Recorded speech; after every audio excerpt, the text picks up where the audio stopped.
3,000 years ago, on the construction site of the holiest building ever conceived, a boy was being killed, slowly. His name is not recorded. He was a laborer's son, working on the foundations of Solomon's temple in Jerusalem. And every evening, at the same hour, something came for him. It drained his strength. It took his food. It sucked the thumb of his right hand until the boy grew thinner and weaker by the day. The other workers saw it happening. They could do nothing. The story is in the Testament of Solomon, not the Bible, not the Quran. A text written between the 1st and 3rd centuries of the Common Era, drawing on much older oral traditions and preserved in Greek manuscripts that sat in European libraries for centuries before anyone took them seriously. When Solomon learned what was happening to the boy, he did not call a priest. He did not consult his advisors. He prayed directly to God. And the text says, God answered. He sent the archangel Michael, and Michael gave Solomon a ring, not a sword, not an army, a ring, small enough to fit on a finger, and on that ring was engraved something the text calls the seal of the living God. Solomon placed the ring in the boy's hand and told him to throw it at the chest of the creature the next time it appeared. The boy did, and the demon fell to its knees. Its name was Orneus, and it was the first of many. What happened next in the Testament is extraordinary. Solomon did not destroy Orneus. He interrogated him. He used the ring to compel the demon to speak, and Orneus confessed everything, his function, his methods, his weaknesses, and then Solomon asked Orneus to bring him the prince of demons, a spirit named Beelzebul. Orneus obeyed. Beelzebul was dragged before the throne, and Solomon, wearing the ring, commanded Beelzebul to summon every demon under his authority. One by one, they came, 36 of them in total in the Testament's count. Each one was forced to stand before Solomon, state its name, describe how it tormented humanity, and reveal the one thing that could neutralize it. One demon caused disease. Its counter was the name of a specific angel. Another caused shipwrecks. Its counter was a prayer. Another caused nightmares. Its counter was a verse of Scripture. Every demon had a weakness, and every weakness was a name, a word, or a prayer. Not a shape, not a symbol, not a geometric figure, a name. And this is where I need to stop you. Because what I am about to tell you contradicts almost everything the modern world thinks it knows about the Seal of Solomon. If you search for the Seal of Solomon right now, you will find two shapes. The hexagram, which is two overlapping triangles, forming a 6-pointed star, and the pentagram, which is a 5-pointed star drawn with a single continuous line. The internet will argue endlessly about which one is the real Seal of Solomon. Occult books will show you elaborate diagrams. Tattoo artists will ink one or the other onto people's skin. YouTube videos will tell you the hexagram is protection and the pentagram is evil, or the reverse depending on who is talking. All of them are missing the point. The oldest archaeological examples of what scholars identify as Solomonic seals are pentagrams.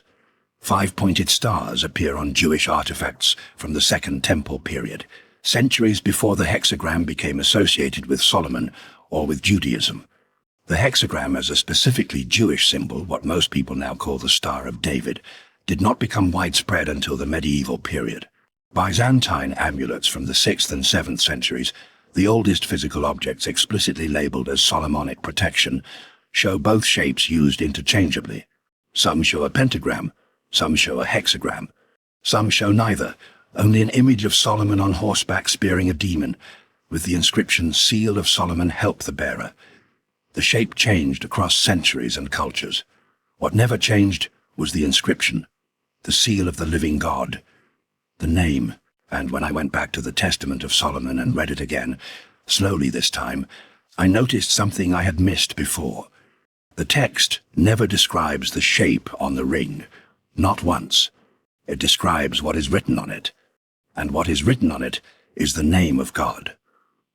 The same name that Moses asked for at the burning bush, the same name that was spoken only once a year by the high priest in the Holy of Holies inside Solomon's own temple. The name so sacred that Jewish tradition stopped pronouncing it entirely. The tetragrammaton, 4 letters, the name that cannot be spoken. That is what was on the ring, not a hexagram, not a pentagram, a name. The shape is the container. The name is the power. And once you understand this, once you truly understand it, something extraordinary happens to every doorway protection practice in recorded history. They all make sense, at the same time, for the same reason. Let me take you to the oldest protection ritual in the Bible, Exodus chapter 12. The night before the Israelites leave Egypt, God gives Moses specific instructions. Take a lamb, slaughter it at twilight, and then take the blood and put it on the 2 doorposts and on the lintel of the houses. Doorposts, lintel, the frame of the door, not the walls, not the roof, not the floor, the door. And then verse 13, the blood shall be a sign for you on the houses where you are, and when I see the blood I will pass over you. No destructive plague will touch you when I strike the land of Egypt. The destroyer came that night. It killed the firstborn of every house in Egypt, but it could not cross a marked threshold. The blood on the door was not a decoration. It was a boundary, a line the destroyer could not cross. Now, what was the blood? A symbol, a magic substance. No, the blood was a sign of obedience. It represented the name, the authority, the covenant. The Israelites were not painting their doors with a potion. They were declaring by the act of marking that this house belongs to God. The door was the boundary. The name was the authority. The blood was the seal. Now let me take you forward 1,500 years to a practice that has not stopped since. Deuteronomy chapter 6 verse 9. Moses, delivering God's commandments, says, write them on the door frames of your houses and on your gates. This is the origin of the Mezuzah, a small case affixed to the right doorpost of every Jewish home, every Jewish business, every Jewish institution. Inside the case is a scroll. On the scroll are verses from Deuteronomy, and on the outside of the case, visible to everyone who passes through the door, is a single word, Shaddai, one of the names of God. Jews have been placing God's name on their doorframes continuously for over 3,000 years. The practice has never stopped, not during the exile, not during the persecutions, not during the Holocaust, when the Mezuzah on a door could mean death. They kept doing it. And when you ask a rabbi why, the answer has been the same for 3 millennia. The name on the door marks the boundary between the sacred and the profane. What is inside is under God's protection. What is outside is the world. Now let me take you to Islam. The Quran describes Solomon as one of the mightiest prophets. Surah 21 verse 82. And of the devils were those who dived for him and did other work, and we kept watch over them. Surah 34 verse 12. And to Solomon we subjected the wind, and we caused a spring of liquid copper to flow for him, and among the jinn were those who worked before him by the permission of his Lord. The jinn were subject to Solomon, not by Solomon's power, by God's permission. The Islamic tradition is specific about this. The seal on Solomon's ring, according to the great scholars Al-Tabari and Ibn Kathir, bore the inscription Bismillah ar-Rahman ar-Rahim, in the name of God, the most gracious, the most merciful. The name, again. And there is a hadith in Sahih Muslim number 2018 that says, when a person enters his house and mentions the name of Allah upon entering and upon eating, Satan says to his companions, you have no place to spend the night and no dinner. When you say Bismillah at your door, the shaitan cannot enter, not because of a shape on the wall, because of a name on your lips.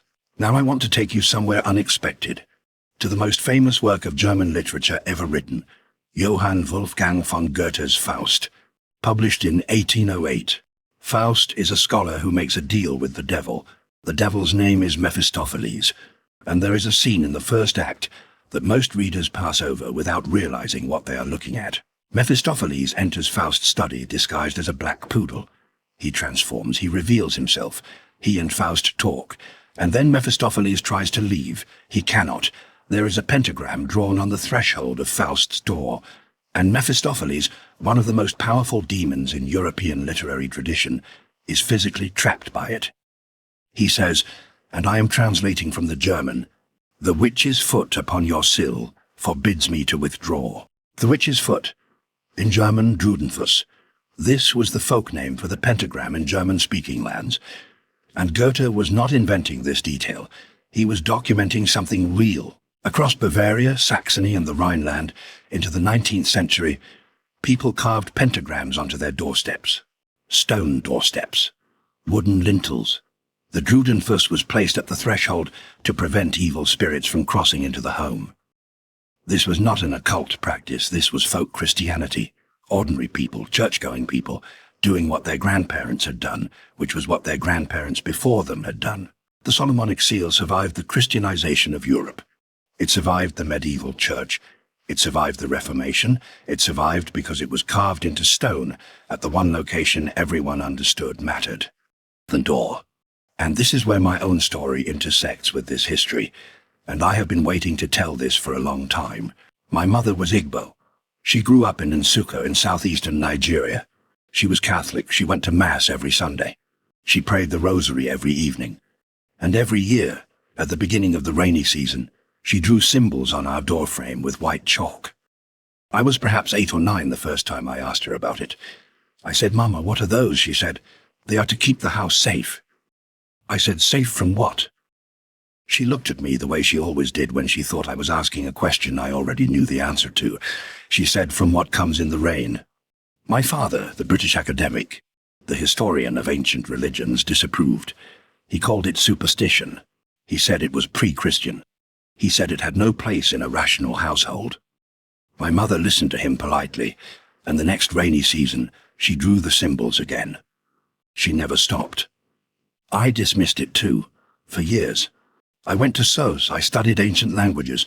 I read Sumerian tablets and Gaia's manuscripts and fragments of the Dead Sea Scrolls, and I thought of my mother's chalk marks as a quaint remnant of a tradition that had no scholarly basis. And then one evening, in the basement archive of the British Museum, I was cataloguing Byzantine amulets from a 6th century site in Syria. I turned over a small bronze disc, roughly the size of a coin. On one side was Solomon on horseback, spearing a demon. Around the edge, in Greek, was inscribed, "Seal of Solomon, protect the bearer." And on the reverse was a geometric pattern, a series of interlocking lines forming a shape I recognized immediately. Not because I had seen it in a textbook, because I had seen it on my mother's doorframe, in Nsukka, in white chalk. Every rainy season my hands were shaking. I set the amulet down. I sat in that basement for a very long time. My mother had no degree in ancient Near Eastern studies. She had never heard of the Testament of Solomon. She could not read Greek, but she was doing with chalk on a doorframe in southeastern Nigeria what Byzantine Christians had done with bronze in 6th century Syria, what Bavarian villagers had done with carved stone, what Jewish families had done with the Mezuzah for 3,000 years, and what Solomon himself had done with a ring given to him by an archangel. She was placing a seal at the door, and she was speaking a name while she did it. Chukwu Keriuwa, God who created the world, the shape on the chalk, the name on her lips. She was not being superstitious, she was being ancient. Let me show you something that will startle you. Between 1914 and 1960, the official flag of the colony and protectorate of Nigeria bore a symbol inside the British crown. That symbol was the Seal of Solomon, a hexagram, on the flag of the most populous nation in Africa. The British chose it. They placed it on the colony's badge, and whether they understood the full weight of what they were doing or simply borrowed a symbol of authority, the result is the same. The Seal of Solomon flew over Nigeria for nearly half a century, and Morocco's flag right now today carries a pentagram, the green 5-pointed star on the red background. It is officially called the Seal of Solomon. Morocco adopted it in 1915, and it has not changed. The Seal of Solomon is on every government building, every embassy, every passport. In Ethiopia, the imperial dynasty claimed direct descent from Solomon and the Queen of Sheba. The Solomonic dynasty ruled Ethiopia from 1270 until 1974. The Lion of Judah, which is a symbol of Solomon's tribe, was on the Ethiopian flag and remains on the coat of arms of the Ethiopian Orthodox Church. The seal is not in a museum. It is not an ancient curiosity. It is on flagpoles, it is on passports, it is carved into government buildings. It survived because people kept using it. because they believed it worked, because perhaps it does. So let me tell you what you now know. The Testament of Solomon says God sent a ring to Solomon bearing the seal of the living God. The power was in the name engraved on it, not in the shape. With that name, Solomon commanded demons. Each demon confessed its weakness, and every weakness was another name, another word, another prayer. The Israelites marked their doors with blood and spoke God's promise. The destroyer passed over. Moses commanded the people to write God's name on their doorframes. 3,000 years later, the Mezuzah is still there. The Quran says the jinn were subject to Solomon by Allah's permission. Islamic practice says, speak God's name at the door, and the shaitan cannot enter. Goethe documented that a pentagram on a threshold physically trapped a demon. Bavarian Christians carved them on their doorsteps for centuries. Byzantine soldiers wore the seal into battle. The inscription said, protect the bearer. My mother drew it on our doorframe in Nansuka with white chalk and spoke the name of God as she did it. The shape varies. Pentagram, hexagram, interlocking lines, chalk marks. The shape has always varied. What has never varied across 3,000 years, across every continent, across every tradition, is two things, the door and the name. So here is what I want you to do. Tonight, before you sleep, go to the main entrance of your home. Stand in front of it. This is the threshold. In every tradition I have shown you tonight, this is where the boundary is drawn. Not in the bedroom, not in the living room, at the door, where the outside meets the inside, where the world meets what is yours. Draw the seal of Solomon, above the door or on the doorframe itself, on the inner side where only you will see it. 2 overlapping triangles, one pointing up, one pointing down, forming a 6-pointed star, or a 5-pointed star drawn in a single continuous line. The Testament does not specify the shape. The Byzantine amulets used both. Choose the one that feels right. The shape is the vessel. You can use anything. Chalk, olive oil on your fingertip, a marker, holy water. My mother used white chalk. The Israelites used lamb's blood. The Bavarians used a chisel. What matters is not the substance. What matters is what you say, because the seal without the name is geometry. It is decoration. It is a shape on a wall. Solomon's ring did not work because of its design. It worked because of what was written on it. So as you draw, speak. Out loud, not in your head, on your lips. If you are Christian, say, in the name of the Father, the Son, and the Holy Spirit, I seal this door. No harm shall cross this threshold. If you are Muslim, say, Bismillah ar-Rahman ar-Rahim. In the name of God, the most gracious, the most merciful. If you follow no particular tradition, say what the Israelites said, what Solomon said, what my mother said. God protect this house, the name, at the door. Then leave it. Do not erase it. Do not second-guess it. The Mezuzah stays on the doorframe for years. The Passover blood stayed until morning. The Bavarian pentagram was carved into stone that lasted centuries. The seal is not a one-time ritual. It is a standing declaration. This house is marked. This threshold is sealed. What is inside is under the authority of the name. I am not going to tell you whether this works. That is not my role. I am a scholar. I read manuscripts. I trace patterns across civilizations. And the pattern I am showing you tonight is the most consistent protective practice in recorded human history. 5,000 years. Every inhabited continent. Traditions that never met, that never exchanged texts, that developed their languages and their theologies in complete isolation from one another. And they all arrived at the same practice. The same 2 elements, the same location. A name, a seal, a door. Some scholars will tell you this is coincidence. Universal architectural symbolism.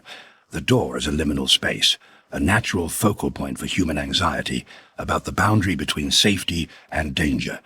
And maybe they are right, but I held a bronze amulet in the British Museum that was 1,500 years old, and it said the same thing my mother's chalk said on our doorframe in Nansuka.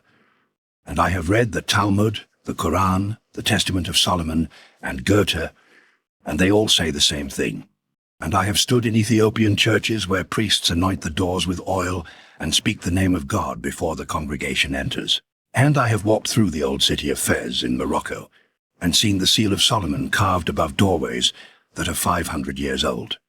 At some point, coincidence becomes a pattern, and a pattern that survives 5,000 years deserves at minimum your attention. Tonight, your door is unprotected. You know this because you have never thought about it. You lock it, you bolt it, you alarm it, but you have never marked it. You have never spoken over it. You have never done what Solomon did, what Moses commanded, what your grandmother probably knew.